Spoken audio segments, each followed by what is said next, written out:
Kasi panahon sa pagkabanaw, kaya may house dressing na tawag na kaya magpapalay, pagmasakyanan, magpapresent. Pero kinig ako, general house dressing ang akong i-perform. Muli akong bakon na umabot, pagkabanaw, inundo mo. So, muli akong i-perform karon ay aron bawal na feedback na ingana niya ang ilang pag-dressing. So gabi. Alihog tutok, ayaw mo pamilog, ayaw mo inhawa, tutok.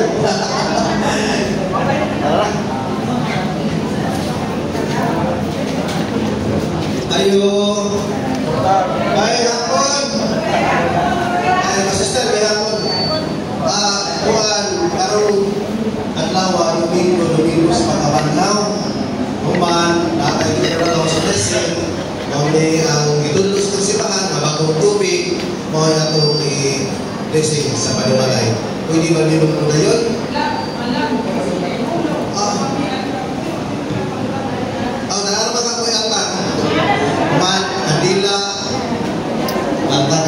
para importante na to.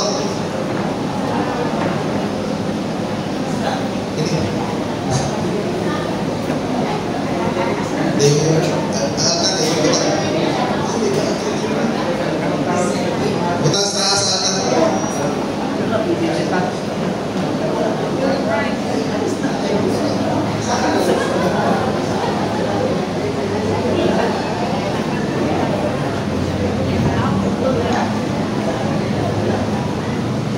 Kuman, nagluti yung kanila sister.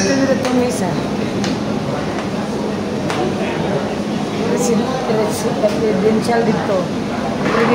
Kung wala mo extra na nila, pwede hindi ka maniran. Una na.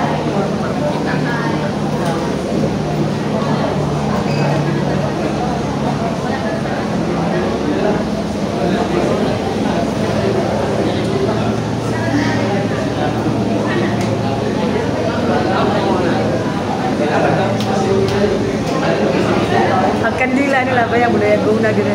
Sa di matabang sugod, kanani ang dirita magsugod sa undahan, hindi nagsaka niya, hindi nga sa magsugod si Will, hindi sa kandila, para sa itong dressing. Yung motor. Atong karong sugdan, ang katong panalangin sa panimalay, pinaagi sa unang awit. Kung magkatimunta sa iyang siya natukanan makikuha o magkalusakas sa iyang buka kalinamaan punta sa ngalan sa Ama, sa Anak, sa Espiritu Santo. Amen. Ang kalinaw sa Ginoo manalangin malaya. Nagatigong kita alang sa pagpangayo sa Diyos yung manalangin ini panimalay sa atong pag-ampo alang ini maunapit nagadahin kita sa Diyos alang sa mga tao ng malubyo ini kapita nagkasakit ito sa kita kaniya no manalangin niya sila magkamtanan nila mula kayong binmata mag-ampo kita naging tumamahan tanawa kami di mo hinigumang katawhan o panalangin kami una o sa Espiritu ang kinabuhi aron kami mamahimong balaan malipayon niya kanino naghalan kami ang pagdahin kanino mahal kailangan ni Kristo among Ginoo. Amen. Karon ato paminawon ang pulong sa Ginoo atong basahon ang Ebanghelyo 5:12. Sing hallelujah to the Lord. Sing hallelujah to the Lord. Sing hallelujah. Sing hallelujah. Sing hallelujah to the Lord. Pagpasa minuto kita sa Ebanghelyo sumala ni San Mateo. Inayaw ikaw sa pagkita ni Jesus sa katauhan, bitungas siya sa mundo, umilikod dito. Kanya pinalirong kanya ang iyang ratimuhan o gituluhan niya sila ni ining musunod.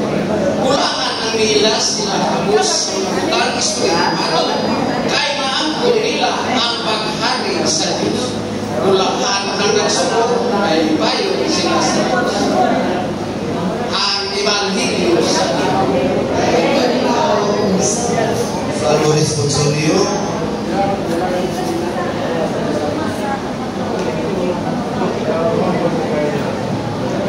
Ang maghimo sa katarong magpuyok sa atubangan sa Ginoo.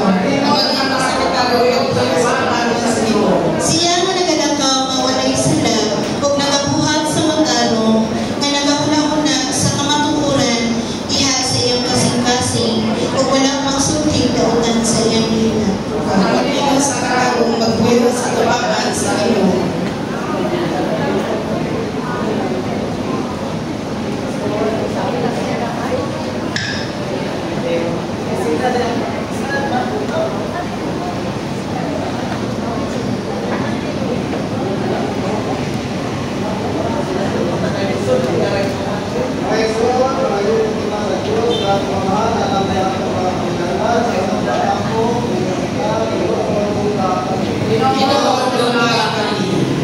Maghari unta ang tinuod nga paghigugma ni ining pamilya. Ginoo, lungga kami.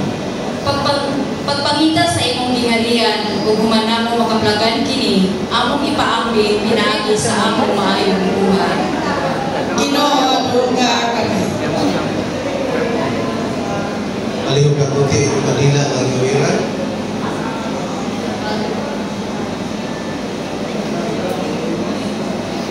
Magampo kita, tayo ikaw Ginoong Diyos na hari sa kalibutan, kini panimalaya imong ipambitan sa imong ginabuhi.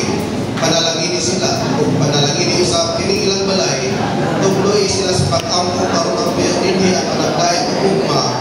Inaunta ang maligong pagtuo ni Santa Maria ug San Jose, magdalini ning panimalaya sa pagsunod sa panigilan ni Jesus, na mao'y maluluwas sa katawhan hangtod sa kahangturan. Amen.